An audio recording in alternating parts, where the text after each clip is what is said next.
திருவாளர் வெங்கடாசலம் அப்படிங்கிற பெங்களூர்லேருந்து வந்திருக்காரு.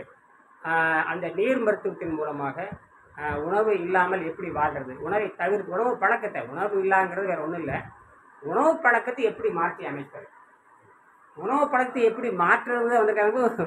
உணவு பழக்கிறது நமக்கு 1,00,000 ஆண்டாக இருக்குது. அந்த உணவு பழக்கம் தான் மனிதனுக்கு இயற்கையான மரணம் வராமல் சாவுல கொண்டே விடுது. அப்போ நம்ம சாவை தவிர்த்து இயற்கையான ஒரு படம் பழுத்து கீழே விளம்பரம் முக்தி நிலைங்கிறது இயற்கையில் இருக்குது. அதை கண்டுபிடிச்சி தான் இது வருது. 2000 ஆண்டுக்கு முன்னாடி இருந்ததை வீட்டுக்கு தோண்டி எடுத்து வந்திருக்கோம். பெங்களூர்லேருந்து வந்திருக்காங்க. நல்ல பெங்களூர் தமிழர்கள் இருக்கிறனால புரியுது. ஆனால் பெங்களூர் மக்கள் கன்னடத்து மக்களுக்கும் மற்ற எந்த மக்கள் புரியுறதுக்கு வாய்ப்பே கிடையாது. ஏன்னா தமிழில் தான் முதல் கண்டுபிடிக்கப்பட்டிருக்கிறது. இது எல்லா மொழியிலையும் வரணும். கன்னட மொழியில், தெலுங்கு மொழியில் அந்தந்த அரசாங்கம் அந்தந்த கவனம் செலுத்தணும். இன்னும் தமிழ்நாடு அரசாங்கமே இது கவனம் செலுத்தலை. தமிழ்நாடு அரசுக்கு எப்போ மானரசம் வருதோ அப்போ தான் உலகத்துக்கு விழிப்புணர்வு. இது அருமையான மருத்துவம்.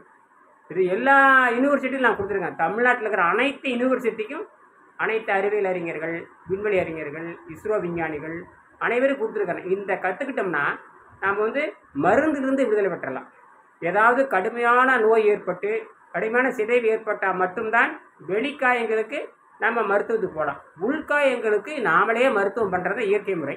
அந்த முறையை தெரிஞ்சுக்கிட்டு கிட்டத்தட்ட 3 மாதமாக அவங்க பின்பற்றி வராங்க. கடுமையான சக்கரை நோய், இந்த காலில் காட்டுங்க பாருங்கள், கால் இருக்கிற வெரிகோஸ் நோய் ரொம்ப டேஞ்சரஸ், உலகத்திலே மோசமான நோய். வெரிகோய்க்கு அந்த அடையாளமே போயிடுச்சு. அந்த கருப்பு புள்ளிகள் தான் இருக்குது. இந்த வெரிகோஸ் நோயினால எவனாலும் குணமாக்க முடியாது. இதுவரை அறுவை சிகிச்சை பண்ணியிருக்கிறது ஒரு இருக்கும். எப்படி ஒரு 10 வருஷமாக இருக்குது இந்த பிரச்சனை. 15 வருஷம் பிரச்சனை போய் பாருங்கள். இந்த அடையாளமே இல்லை.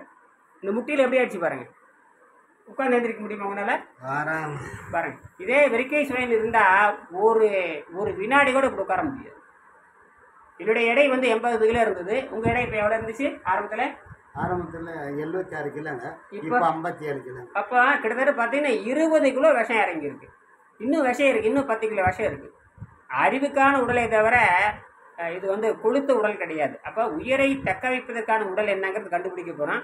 அது எப்போ அந்த உடல் எடை கரைந்து நிற்குதோ அப்போ உண்மையான எடை வரும்.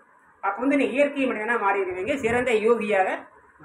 அது நான் சொல்கிறது இல்லை, இயற்கையாகவே அதே சொல்லுது. அதுதான் விஞ்ஞானம். சரிங்களா? சரி.